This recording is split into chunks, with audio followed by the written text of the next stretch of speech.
We see the headlines often these days about police using deadly force.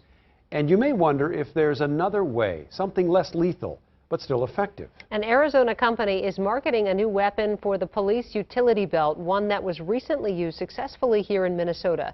Tom Lydon with the new device that would make Batman proud. Sit down. You're going to get BolaWrapped if you don't sit down. It's the kind of encounter cops dread. In Virginia, Minnesota last month, an unarmed man on a psych hold walks out of a hospital when officers unveil a new weapon.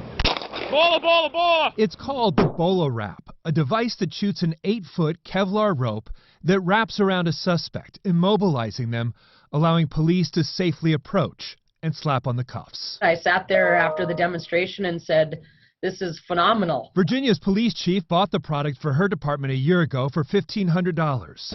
This was the first deployment.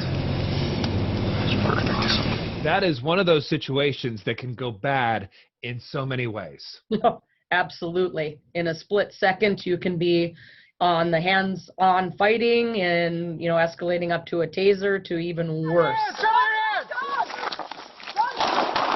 Like the situation in St. Paul last weekend, when police shot an unarmed and naked man. The officer fired 3 days later. The BolaWrap seems like something straight out of comic books, something Batman or Spider-Man might use. But the inspiration came from Spanish bolas or boladeros used to capture animals. The BolaWrap is like throwing handcuffs on someone from a distance. It's a remote restraint device that works from 10 to 25 feet. Tom Smith is the man who launched the Taser stun gun 20 years ago.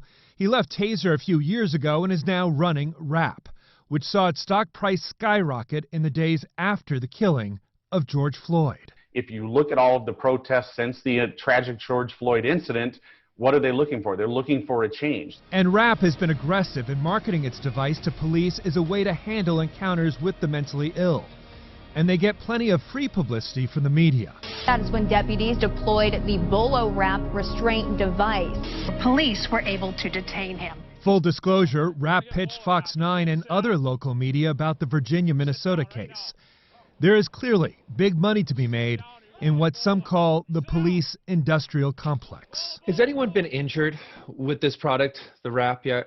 The closest we've had is the actual hook going into the skin. The gentleman in Virginia actually got a scratch on his hand from one of the fish hooks. Officers are trained to aim for the area between the wrists and elbows, or even the legs.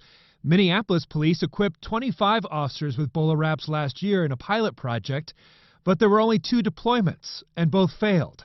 An MPD spokesperson saying the devices are less effective with a moving target. The company admitting BolaWrap works 80 to 90% of the time at a distance of 10 to 25 feet. There is no magic bullet, as much as we all would like to believe there is. Still, the company considers BolaWrap a potential game changer. But people thought that about Taser too. Every invention comes with its promise and perils. Then again, police and the public alike already know the worst case scenario. Tom Lydon, Fox 9.